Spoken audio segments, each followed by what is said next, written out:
The upcoming Theros Beyond Death set is actually not going to have either a physical book or an ebook to flesh out the story and the lore. What does this mean overall?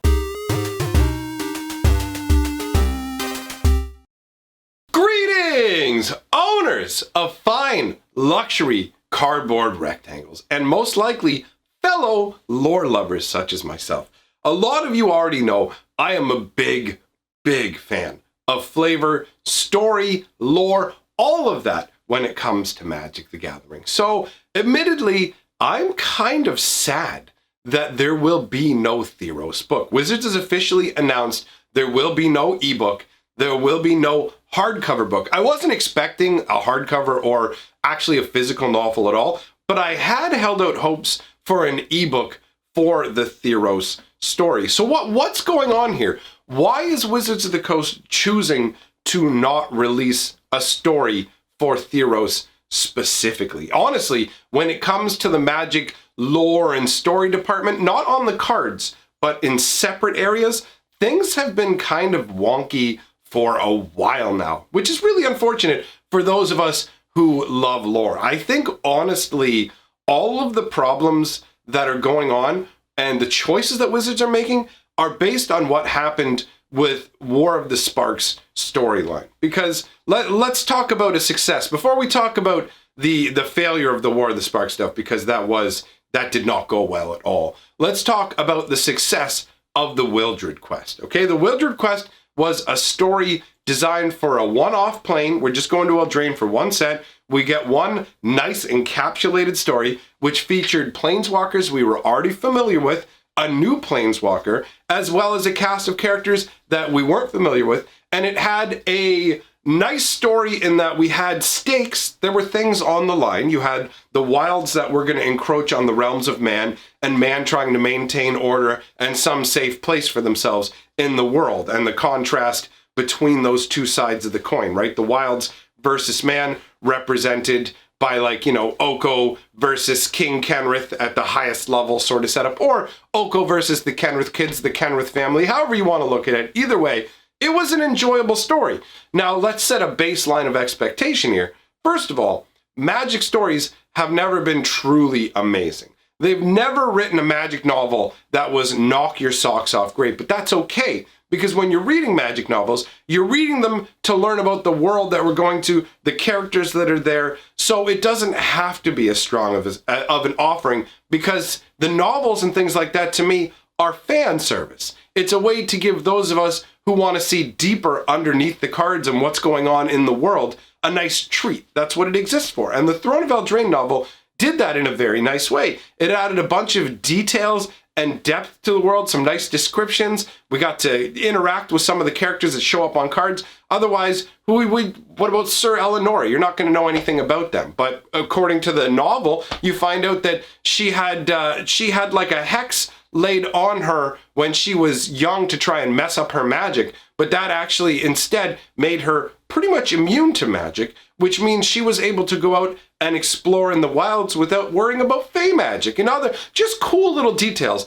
that you get like that from the novel. So the Throne of Eldraine novel was a success, and a success from my standpoint as a reader. I can't say whether it was a success from a financial standpoint, because I don't know how much Wizards paid the author to write it, and I don't know how many ebook sales they made. And those ebook sales, we may be looking at an unfortunate situation where what happened with War of the Spark actually kind of bled out into also their view of Throne of Eldraine and like novels overall, because for the longest time in Magic, we had physical novels, and the novels were included with the fat packs.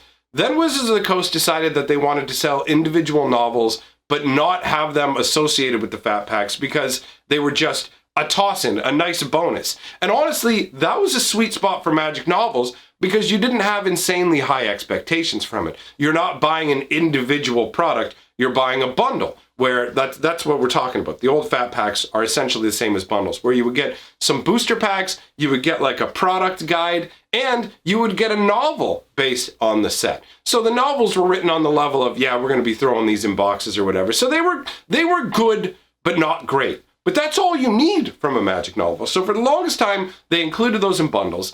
Then they decided they wanted to sell them individually. Like, we're going to sell our books in like bookstores, like Chapters Indigo and that kind of stuff. You may not know what that is if you're not in Canada. I don't know if they have that in the States. But either way, think of a book chain, right? So they wanted to have their books sold in book chains.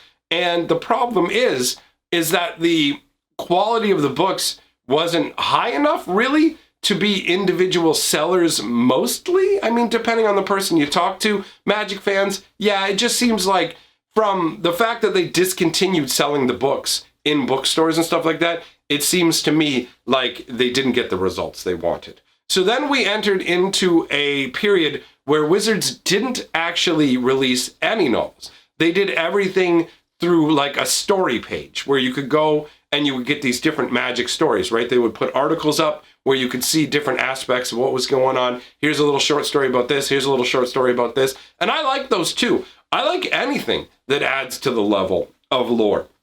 So Wizards said that they were going back to physical books. And I was like, okay, cool. We're going to get like full written stories. They said, we're discontinuing our little story snippet style action, and we're going to start to offer you full-on novels with some supplementary stories. Although the supplementary stories, it was confusing. What happened with War of the Spark is War of the Spark is supposed to be this big sort of end everything. It was Wizards of the Coast's like Avengers Infinity War / Endgame. It was the culmination of us following the Gatewatch for a number of years, a titanic battle with dozens and dozens of different planeswalkers involved. It had all the makings to be something really epic, but unfortunately, the entire thing somewhere along the line, maybe they don't have somebody, or they didn't have somebody who was in charge of keeping a view of how everything was coming together, but everything sort of fell apart. What happened was the War of the Spark novels, both of them, turned out to be very poorly written. Now, the reasons for that aren't 100% clear. It could be that the author didn't care that much about it. It could be that Wizards had too much in the terms of, we have all these requirements, all these things we need you to do, and it just wasn't able to be delivered on. There was also the issue that originally the first book was supposed to be different. I believe they had a different author they had hired, and something came up where he wasn't going to be able to finish what he was supposed to finish. So essentially the first part of the War of the Spark story got shunted off to the side, and we started somewhere mid-story. So when you read the first War of the Spark book, you're starting mid-story where Niv Mizzet's already been destroyed. Like, a bunch of important stuff has happened off screen, essentially. Like, we just haven't seen it. It's not on the pages of the book. It's nowhere. So we missed out on a bunch of the lead up to it. And that stuff got released, but it got released like after Throne of Eldraine was out. So we had already moved on and read further into the story. It's like releasing the first movie after you've already put out the second movie and done some TV shows on it. It kind of came across that way. So you got a situation where we didn't get the whole story, and they had little story snippets on their website as well, but those story snippets didn't tie into the atmosphere of what was going on. War of the Spark was supposed to be this big epic, there's dark political undercurrents as the governance of Ravnica is being circumvented and controlled by Bolas in some ways, but none of that was hinted at in the little stories that we read. They would just be like a day in the life of a vacuum salesman. I mean, that's not an exact example, but that's roughly the equivalent, where it was just like, and it wasn't like there were hints in the story of this video about this little story about a vacuum cleaner salesman where he ran into like these problems that would be caused by the chains on Ravnica. So there was a disconnect in that way. So there wasn't a connection to the novel. We missed the first part of the novel. The novel was written very poorly, and that continued on with the second novel, where you have a scenario where the beginning of the second novel starts with them not even having Nissa Ravain's name spelled right. Like, first page, chapter 1, Nissa Ravain. And that's not a good sign. That is not a good sign. It means that they didn't have the manpower or just didn't care to pay enough attention to it to make sure that everything went the way it should. So you have this lead up to War of the Spark that doesn't work out. The first novel launch doesn't work out. Throne of Eldraine novel launch works just fine, but nobody's talking about it at all. I mean, I did a video reviewing it. There's a couple of channels out there that reviewed the novel, but overall, it seems like it just kind of passed off of most people's radars unnoticed. And then all of a sudden, there's all this hubbub and chatter about the next War of the Spark novel, which is coming out so late for the storyline, right? I mean, we're way past War of the Spark now. We're into Throne of Eldraine, moving into Theros, and they're releasing this second novel. And so, like, the timing of it was off, the writing of it was off, and then you have the situations where people were getting really angry with what happened to Chandra. All of that is blowing up. So I don't know if what happened was the War of the Spark books flopped so miserably that it made people, first of all, not notice the Throne of Eldraine novel. Secondly, go, I'm not going to get the Throne of Eldraine novel. So Wizards looks at it and goes, okay, we did hardcore, we did like, not hardcore, we did hardcover slash, did they do softcover novels or did they just do them in hardcore? Either way, they did, I keep saying hardcore, they did paper novels. They did poorly. And then if the digital ebook also did poorly, not because of the merits of the story itself, but because it's sandwiched between this war stuff. It's following up on war where people don't have confidence in Wizard storytelling, that sort of thing, or the decisions of who's going to do the storytelling. All that comes together to make them look at the bottom line and go, we put a bunch of money into trying to tell these stories and we got no return. So if they've lost money on all these endeavors, do they turn around then and say, okay, we're done with stories entirely? Now, they haven't announced that. They didn't announce we are done with stories altogether. What they said is there's no plans for a Theros ebook. The story will be told through the cards. Now, I'm okay with the story being told through cards. In fact, that's how I sometimes do my videos, where I tell the story using flavor text from card, the artwork, and you kind of pick things up, and you don't have the whole story, but you have the points, and you can kind of spackle in your own imagination in between. And I'm okay with that. But I much prefer having actual enjoyable like lore in terms of the story, the actual storybooks. The good examples of successes would be the Throne of Eldraine novel, the little novella that Sanderson wrote for Davriel Kane. That was a really cool story. I really enjoyed that. But I do recognize that Wizards of the Coast can't afford to hire people on Sanderson's level to write their stories.